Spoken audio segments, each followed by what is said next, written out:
SSC GD constable का जो exam 13 फरवरी 2019 में हुआ था, उसके सेकेंड सिटिंग यानी द्वितीय पाली का मैथ का सॉल्यूशन हिंदी में करने जा रहे हैं। हमारे यूट्यूब चैनल का नाम है मैथ बाय मणिभूषण कुमार।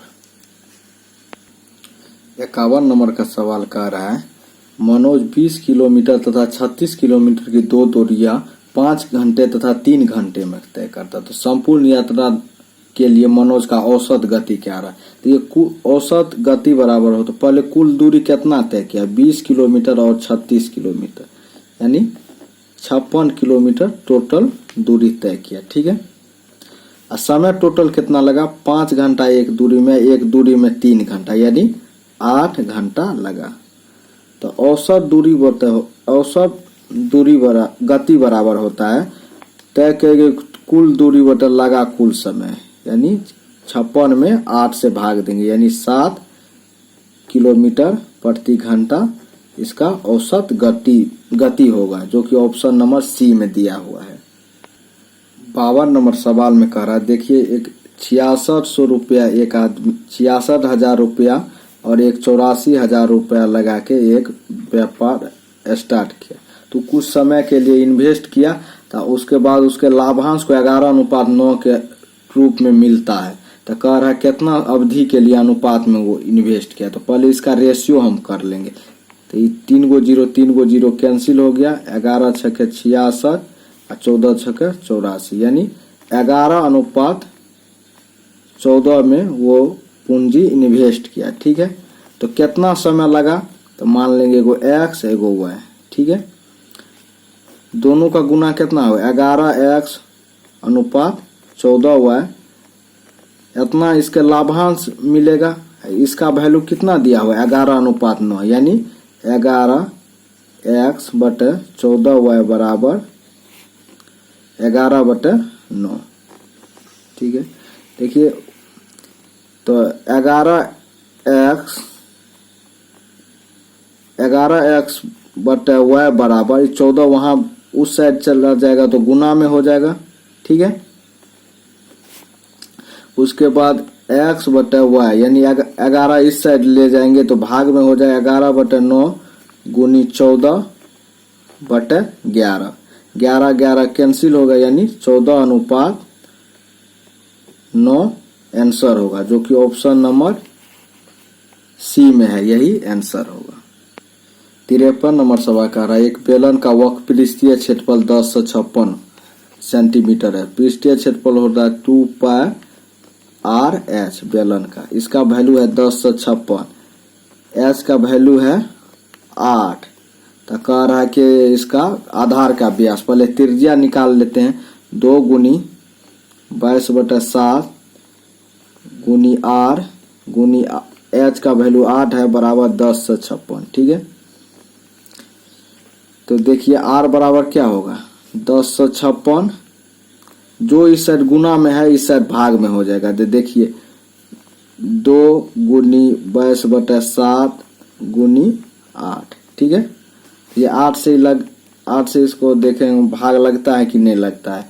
8 से लग जाएगा तो 8 का 8, 2 5 8 3 24 हासिल 1, 8 दूनी 16 132। तब 22 छक्के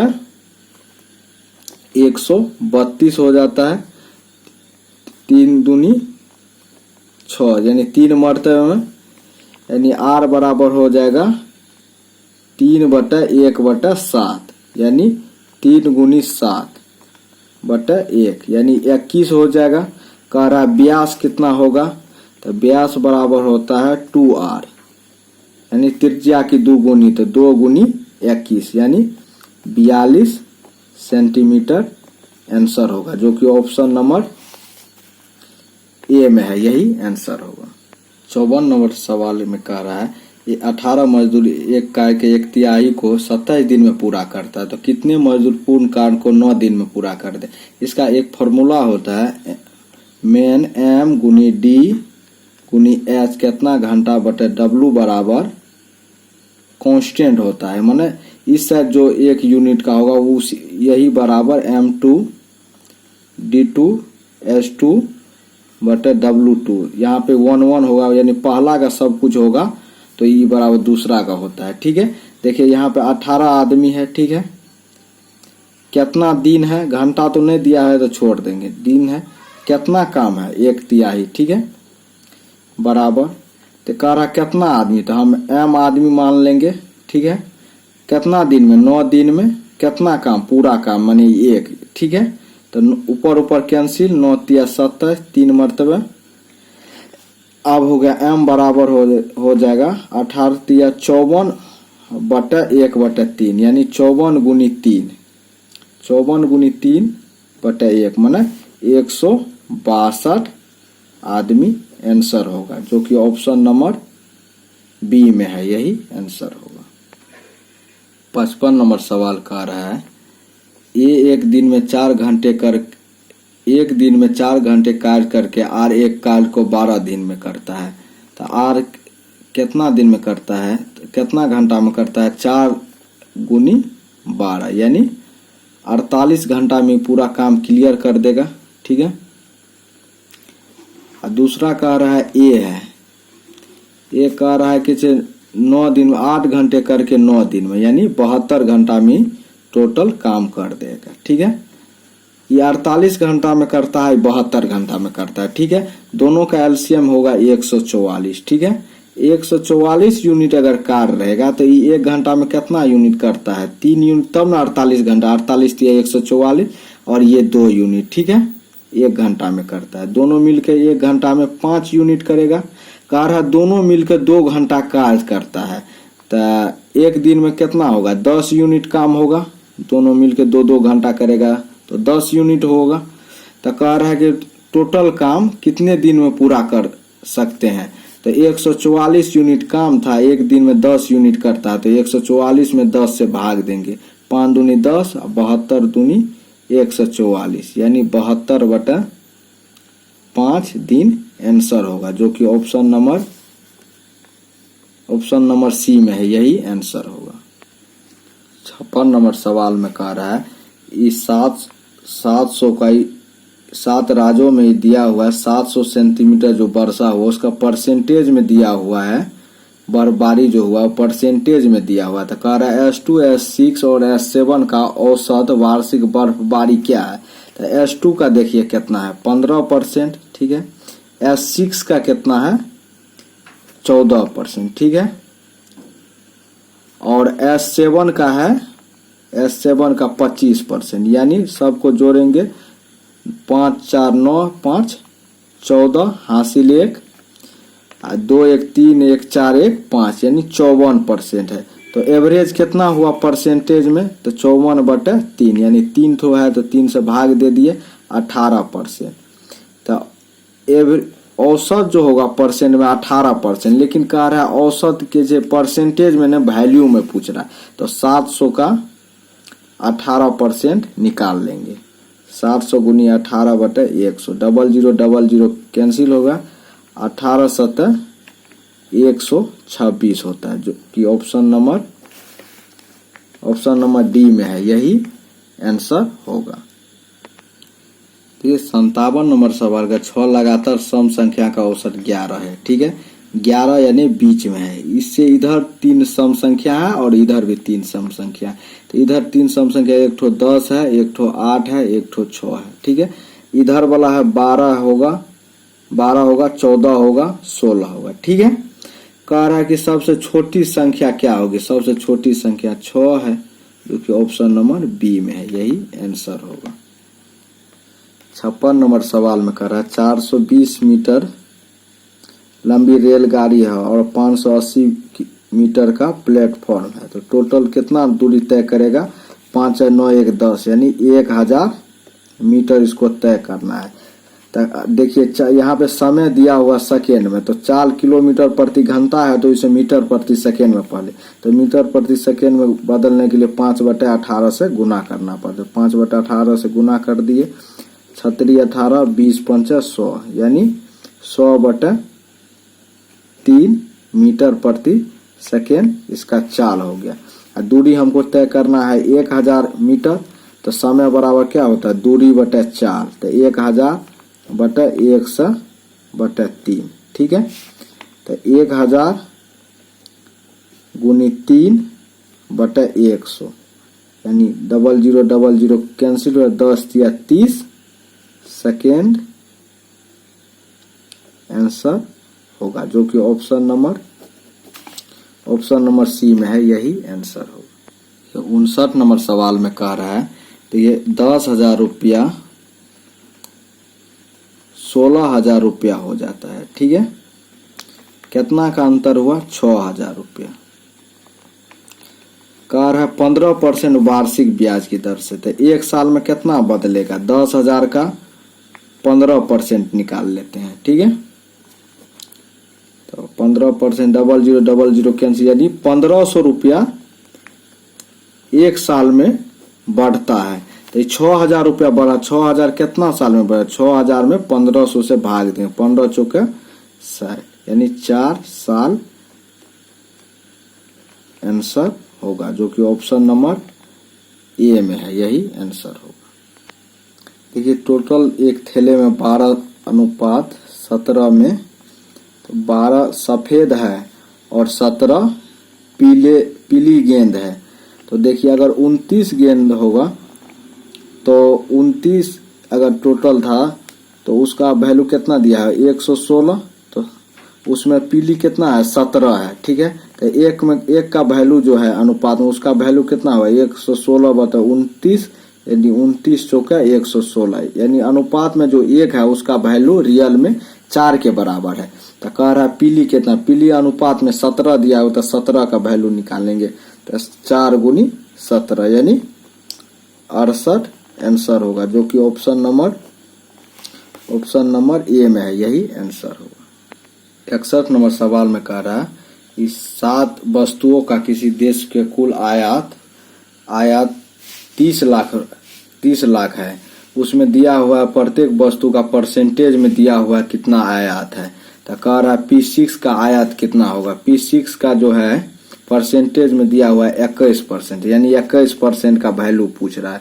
तो 30 लाख 30,000 यानी 30 लाख का 21%, ठीक है, बटा 0000 कैंसिल हो गया, यानी 21 या 63 पे 1 2 3 4 0, 1 2 3 4 0, यानी 6,30,000 आंसर होगा, जो कि ऑप्शन नंबर ए में है, यही आंसर होगा।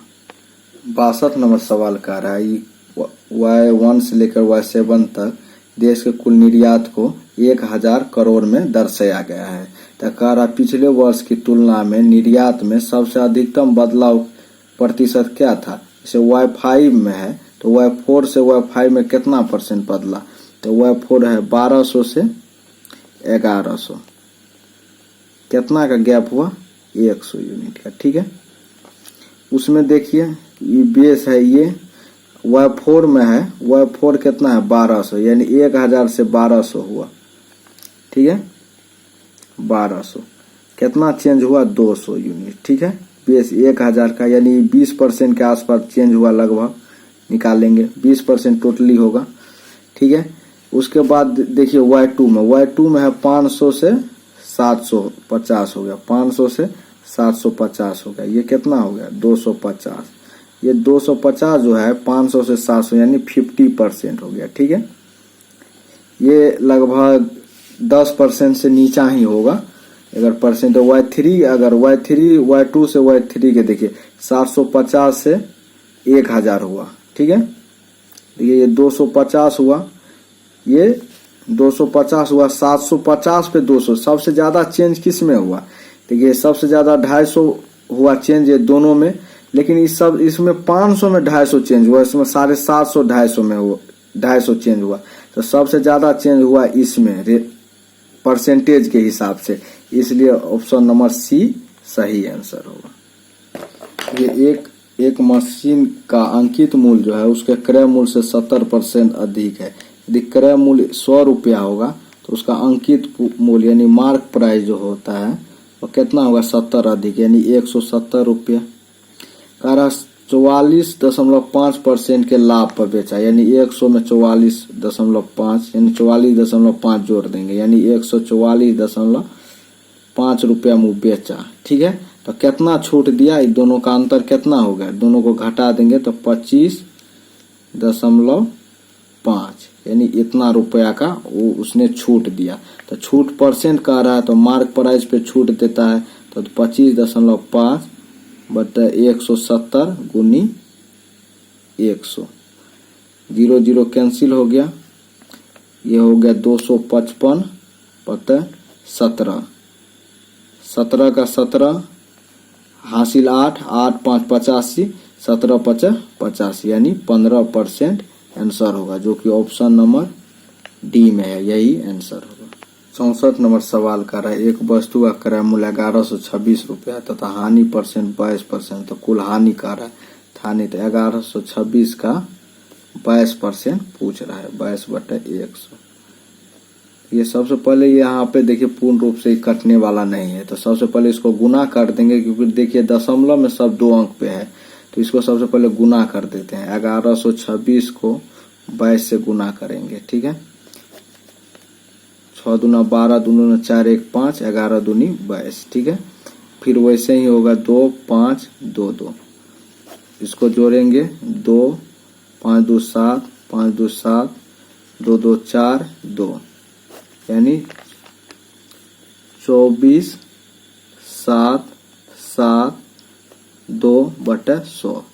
ठीक है, तो इसमें अब दशमलव 2 अंक 2 जीरो है, दशमलव यहाँ पे 2 अंक के बाद दशमलव देंगे, यानी 247.72, यही हानि होगा, जो कि ऑप्शन नंबर डी में है, यही आंसर होगा। 65 नंबर सवाल कर रहा है, पहले संख्या में 40% की वृद्धि हुआ। ठीक है, फिर 25% का कमी घटाया जाता है परिणाम, फिर 25% घट गया। तो इस टाइप के सवाल में पहले जितना वृद्धि हुआ वो देखिए प्लस और माइनस क्या होता है, माइनस होगा, दोनों को जो गुना कर देंगे अब बटे 100 कर देंगे। ठीक है, तो 40 में से 25 गया, कितना हुआ 15, ये 25 चौके 100। ठीक है, 4 दहन 40 यानी 10, फिर 10 माइनस हो जाएगा, यानी 15 में से 10 गया यानी 5, यानी 5 यहाँ पे प्लस में है, यानी 5% वृद्धि हुआ, जो कि ऑप्शन नंबर ए में है, यही आंसर होगा। 66 नंबर सवाल कर रहा है, 680 माइनस 520 भागा 5 माइनस 12/13 का छोटी कोष्ट 3/4 प्लस 1/3 का वैल्यू। इसको पहले सबसे पहले जोड़ेंगे, क्योंकि छोटी कोष्ट में है, तो देखिए 3/4 प्लस 1/3 को जोड़ेंगे रफ में, तो कितना होगा, दोनों का एलसीएम 12 हुआ, 4 तिया 12 यानी 3 तिया 9, 3 चौका 12 यानी 4, यानी 13/12 ये होगा। ठीक है, यानी 680 माइनस 520 भागा 5 माइनस 12/13 का 13/12, तो इसको पहले गुना करेंगे तो ये कैंसिल हो गया। ठीक है, 1 हो जाएगा, तो 680 अब भागा की क्रिया होगा, 5 से भाग देंगे, यानी 104 माइनस 1, मतलब 680 में पहले 104 घटाएंगे, फिर 1 घटाएंगे, यानी 105 घटाना है। 680 में से 105 अगर घटाएंगे तो 575 होगा, जो कि ऑप्शन नंबर डी में है, यही आंसर होगा। 67 नंबर सवाल का रहा है, 528 माइनस 24 गुनी 4/3 का 25/7 भाग 1/2, इसका कार्य मान ज्ञात करने के लिए। ठीक है, तो 528 माइनस पहले का क्रिया करेंगे, 24 गुनी 100/21 भाग 1/2। ठीक है, भाग वाला उलट जाएगा, गुना में आ जाएगा, 528 माइनस 24 गुनी 100/21 गुनी 2/1। ठीक है, 7 तिया 21, 8 तिया 24। ठीक है, यानी 528 माइनस 800 दूनी 1600/7। ठीक है, दोनों का एलसीएम 7 होगा। ठीक है, 7 अठे 56 हासिल 5, 14 5 19 हासिल 1, 35 1 36 माइनस 1600, यानी 2096/7। ठीक है, यही आंसर होगा, जो कि ऑप्शन नंबर ए में है, यही आंसर होगा। 68 नंबर सवाल में एक वस्तु का क्रय मूल्य 480 रुपया है, तो 20% लाभ पर बेचा तो इसका विक्रय मूल्य, यदि क्रय मूल्य 480 रुपया है तो विक्रय मूल्य कितना होगा? 480 गुनी 120/100, यानी 0000 कैंसिल हो गया, तो 12 अठे 96 हासिल 9, 12 चौका 48 और 9 97, यानी 576 रुपये इसका विक्रय मूल्य हो गया। कह रहा दूसरा वस्तु का विक्रय मूल्य 480 रुपया है। ठीक है, 480 रुपया विक्रय मूल्य है, तो इसका ये 20% हानि पर बेचा जाता है, यानी 80% का इतना वैल्यू है, तो इसका क्रय मूल्य कितना हुआ? 480/80 गुनी 100, यानी 8 छक्के 48, यानी 600 रुपया इसका होगा। तो टोटल इसका क्रय मूल्य कितना होगा? दोनों वस्तु को, दोनों को जोड़ देंगे यानी 1080 रुपया। ठीक है, इसको जोड़ेंगे तो दोनों को, तो 6 7 8 15 हासिल 1 9 1 10, यानी 1056 रुपया। टोटल क्रय मूल्य 1080 रुपया है, विक्रय मूल्य 1056 रुपया है। तो देखिए क्रय मूल्य ज्यादा है, यानी हानि में बेचा गया, इसलिए विक्रय मूल्य कम है, तो दोनों का अंतर कितना है? घटा देंगे, दोनों में अंतर है 24 का, यही 24 रुपये हानि हुआ, जो कि ऑप्शन नंबर सी में है। देखिए इसमें कह रहा है यदि दो संख्याओं का महत्तम समावर्त 12 है तो निम्न से कौन सा उनका लघुत्तम। इसमें 12 से कौन विभाजित नहीं होगा? जो विभाजित नहीं होगा वो लघुत्तम समावर्तक नहीं हो सकता। तो ये 60 12 से लग जाएगा, 12 पंचे 60, यानी 5 मरतबा, इसलिए ये हो सकता है। उसके बाद 24 है, तो 12 मरतबा 12 दूनी 24, यानी 2 मरतबा लगे, ये भी हो सकता है। 80 देखिए 80 4 तिया 12 20 रुपये, यानी 20/3 होता है, ये पूर्ण रूप से कटता नहीं है, इसलिए ये नहीं हो सकता, जो कि ऑप्शन नंबर सी में है। अगर डी भी हम चेक करेंगे, डी भी एक बार चेक कर लिए, 48 तो 12 चौके 48, यानी 4 मरतबा लगे, ई भी हो सकता है, इसलिए आंसर सी ही होगा। 70 नंबर सवाल में कह रहा है दो त्रिभुजों का क्षेत्रफल का अनुपात 6:1 है। ठीक है, कह रहा उनके आधारों का अनुपात 3 का अनुपात पूछ रहा है कितना होगा। ई कैंसिल हो गया, x/y बराबर, देखिए 2 नीचे में है, ऊपर में चला जाएगा, तो 6 गुनी 2/3 नीचे में आ जाएगा, क्योंकि ऊपर में है नीचे में आ जाएगा, तो 3 दूनी 6, यानी 4:1 होगा। इसको शॉर्ट तरीका में एक और नियम है, देखिए 6:1 है ना, देखिए इसका आधार का अनुपात 3:2 है, इसमें कुछ गुना करेंगे तो ये आएगा, यानी इसमें अगर इससे भागा कर देंगे तो आ जाएगा, यानी 6/3 होल बटा 1/2, यानी 3 दूनी 6 2, यानी 2/1/2, तो 1/2 उलट जाएगा, तो 2 गुनी 2/1, यानी 4:1, ऐसे भी हम निकाल सकते हैं, जो कि ऑप्शन नंबर बी में है। 71 नंबर सवाल में कह रहा है 4 वर्षों का साधारण ब्याज 24,000 रुपया है, तो 1 साल का 6,000 होगा, फिर दूसरे साल का 6,000 रुपया होगा, इसी तरह तीनों साल का 6,000 रुपया होगा, तब ना 24,000 रुपया हुआ। ठीक है, तो कह रहा है कि 2 वर्षों का चक्रवृद्धि ब्याज 12,750 रुपया है।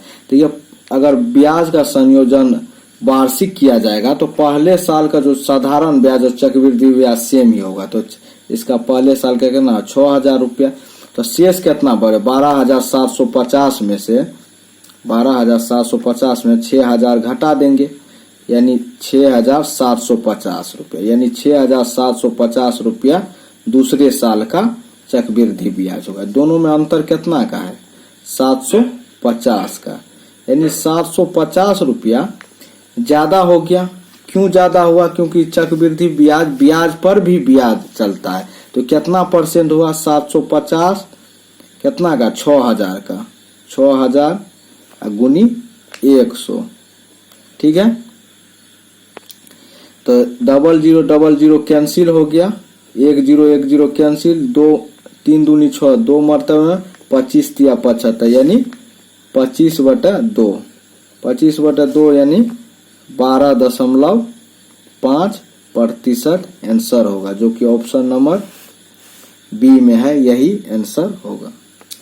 72 नंबर सवाल में कह रहा है एक दुकान में 60 वस्तु है, 30 वस्तुओं का औसत 30 है, यानी 30 गुनी 30, ठीक है। शेष का 35 है, यानी 30 गुनी 35 है। तो औसत का रहा टोटल कितना होगा? तो ये टोटल योग हो गया। टोटल कितना है कैसे आती? टोटल मूल हो गया और वस्तु कितना है? 60 है, तो बटा 60 से भाग देंगे, यानी 900 प्लस 1050, ठीक है, बटा 60, यानी ये हो गया 1950/60। 0 कैंसिल हो गया। अब देखते हैं 3 से 6 से लगाते हैं। 6 से 36 18 3 मरतबे 1 का 5 यानी 15, 6 दूना 12 हासिल 3, अगर नहीं लगेगा दशमलव 3 0 30 यानी 5 यानी 32.5 हो गया। लेकिन एक दूसरा भी शॉर्ट ट्रिक है। अगर देखिए वस्तु दोनों में बराबर बराबर है तो एवरेज यानी 30 और 35 दोनों को जोड़ देंगे, बट 2 से भाग दे देंगे, यानी 65/2 यानी 32.5 आंसर होगा। या दूसरा नियम है, देखिए अगर यहाँ पे 30 गुनी 30 है ना, 30 हम कॉमन ले लेंगे, ठीक है। 30 × 30 प्लस 35/60, ठीक है। 30 दूनी 60 हुआ, यानी 30 और 35 को जोड़ेंगे, यानी 65/2 यानी 32.5। ऐसे भी हम निकाल सकते हैं, जो कि ऑप्शन नंबर सी में है, यही आंसर होगा। 73 नंबर का सवाल है घनाभ का लंबाई चौड़ाई ऊंचाई का अनुपात दिया है। तो घनाभ का आयतन 5000 सेंटीमीटर क्यूब है। तो घनाभ का आयतन लंबाई गुनी चौड़ाई गुनी ऊंचाई 5 गुनी 4 गुनी 2 यानी 20 दूनी 40 यूनिट का जो वैल्यू है 5000 के बराबर है, ठीक है। तो 1 यूनिट का वैल्यू कितना होगा? 5000/40, 0 कट गया, यानी 125। 125 जो हो गया, एक घन यूनिट का वैल्यू है 125।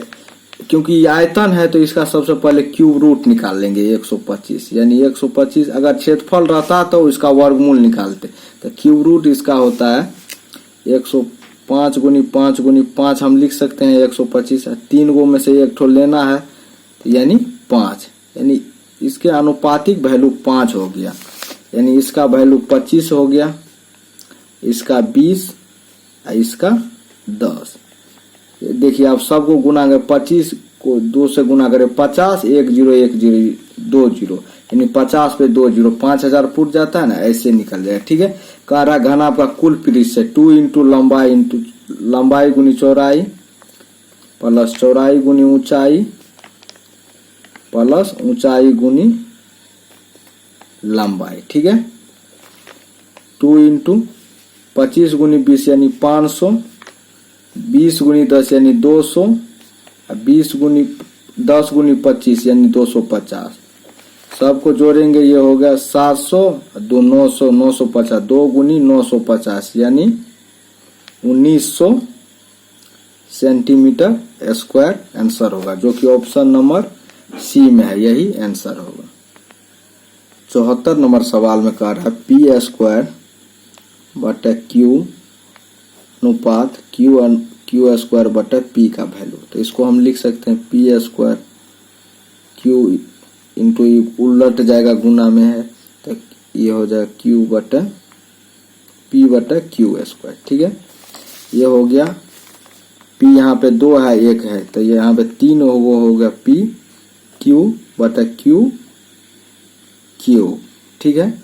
यानी P बटे Q का क्यूब हो जाएगा। तो P बटे Q का वैल्यू है 7/8, यानी 7/8 का क्यूब, यानी 7 का क्यूब होगा 343। 3 बार 7 को गुना करेंगे, 8 का होता है 512, यानी 343/512, यानी 343 अनुपात 512 हम इसको लिख सकते हैं, जो कि ऑप्शन नंबर बी में है, यही आंसर होगा। ये 1400 लड़का में 52% लड़का पास किया, तो कितना किया? 1400 गुनी 52/100, 0000 कैंसिल है, 14 गुनी 52, यानी 14 दूनी 28, हासिल 2, 14 पंचा 70, 2 72, यानी 728 लड़के पास किया। ठीक है, उसके बाद 900 में 68% लड़की पास की, तो 900 का 68% हम निकाल लेंगे। ठीक है, 0000 कैंसिल हो गया, तो 9 8 72, हासिल 7,